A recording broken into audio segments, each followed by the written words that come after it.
કે શિસ્તની પાર્ટી ગણાતી ભાજપની અંદર નારાજગી કેમ ઊભી થઈ ગઈ છે। નમસ્કાર દર્શક મિત્રો, લોકસભા 2024ની ચૂંટણીઓની તારીખ જાહેર થઈ ગઈ છે અને એક મહિનો હવે બાકી છે। ગુજરાતની અંદર લોકસભાની ટોટલ 26 બેઠકો છે અને છેલ્લી 2 લોકસભાથી બધી 26 બેઠકો ભાજપ જીતતું આવ્યું છે। પરંતુ આ વખતે કેટલીક બાબતો સામે આવી રહી છે।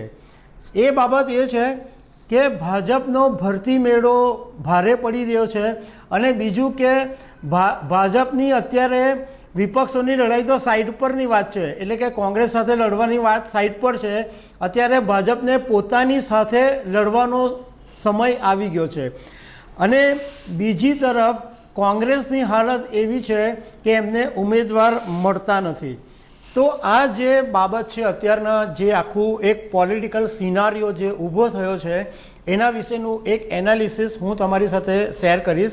મારું નામ રાજેશ શાહ છે અને તમે જોઈ રહ્યા છો ખબરછે.com। પહેલો મુદ્દો એ વાતની ચર્ચા કરીએ કે શિસ્તની પાર્ટી ગણાતી ભાજપની અંદર નારાજગી કેમ ઊભી થઈ ગઈ છે। તો એનું સૌથી મોટું કારણ એ છે, છેલ્લા 4 વર્ષની અંદર લગભગ 60,000 જેટલા એમાં કોંગ્રેસી કાર્યકરો, ધારાસભ્યો, પૂર્વ સાંસદો, પૂર્વ ધારાસભ્યો, નેતાઓ, આ બધા માંડીને લગભગ 60,000 જેટલા કોંગ્રેસીઓ ભાજપમાં આવી ગયા છે।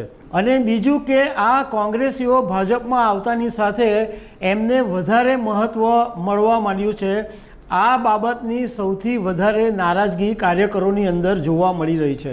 અને હમણાં ખાલી છેલ્લા 1-1.5 મહિનાની જ વાત કરીએ તો ભાજપે લોકસભા 2024ની 26 બેઠકો જીતવા માટે જે ભરતી મેળો શરૂ કર્યો અને જે કોંગ્રેસના નેતાઓનો સમાવેશ કર્યો અને એમને ફટાફટ ટિકિટો આપવા માંડી, એ બાબત કાર્યકરોને માટે નારાજગી ઊભી કરવા માટેનું મુખ્ય કારણ છે। ભાજપના કાર્યકરો શિસ્તની પાર્ટી હોવાને લીધે સીધે સીધું બોલતા નથી, સીધે સીધો આરોપ લગાવતા નથી કે સીધે સીધી લડાઈ નથી કરતા, પરંતુ અત્યારના અંદરો અંદર જે વાત ચાલી રહી છે એમાં કાર્યકરોનું કહેવું એમ છે કે ટિકિટ આપવાની વાત આવે છે ત્યારે એ તમે નક્કી કરો છો કે ભાઈ અમે નક્કી કરશું કે ટિકિટ કોને આપવું, અને 5 લાખનો ટાર્ગેટ પૂરો કરવાનો હોય તો એ ટાર્ગેટ અમને આપવાનો। એવું કેવું ભાઈ, તમે અમને પૂછો તમને ટાર્ગેટ પૂરો કરવો હોય તો અમારી ભલામણ તો માનો કે ભાઈ આ ઉમેદવારને ટિકિટ આપો, એમાં અમારો કોઈ મત તમે સ્વીકારતા નથી અને તમે તમારી રીતના કોઈ પણ ઉમેદવારને ટિકિટ આપી દો છો। આની અંદર એક મુશ્કેલી એ પણ છે કે ભાજપે કેટલાક એવા ઉમેદવારોને ટિકિટ આપી છે કે જેમની લોકો સુધી એટલે કે પાયા સુધી પણ એમની પહોંચ નથી।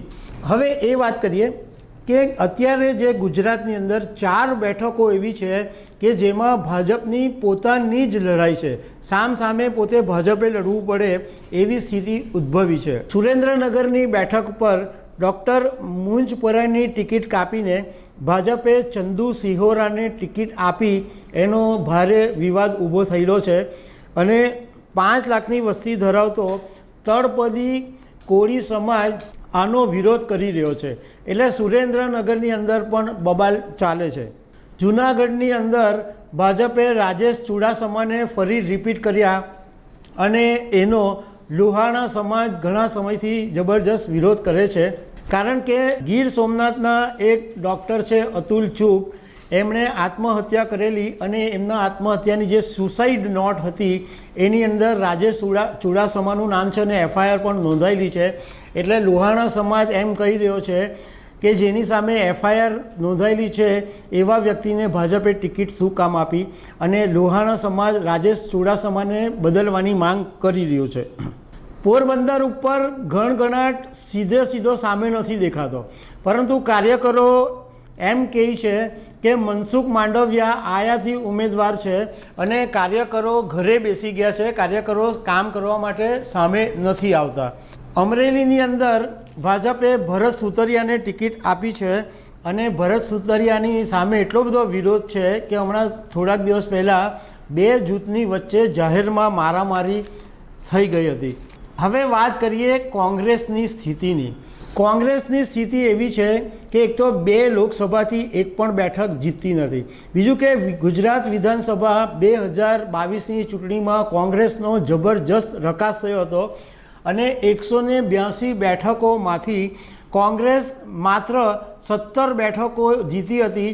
એમાંથી હમણાં જે ભાજપનો ભરતી મેળો થયો એમાં 3 ધારાસભ્યો તૂટીને ભાજપમાં ચાલ્યા ગયા. બીજું કે અત્યારે જે 26 બેઠકો છે એમાંથી કોંગ્રેસ હજુ પણ 7 ઉમેદવારોના નામ જાહેર નથી કરી શકી. ચૂંટણીને હવે 1 મહિનો બાકી છે અને છતાં હજુ ઉમેદવાર કોણ હશે એ નક્કી નથી. હવે ગુજરાતમાં જે 7 બેઠકો છે એમાં જૂનાગઢ, વડોદરા, અમદાવાદ પૂર્વ, સુરેન્દ્રનગર, રાજકોટ, નવસારી આ બેઠક ઉપરથી કોંગ્રેસે હજુ પણ ઉમેદવાર જાહેર નથી કર્યા.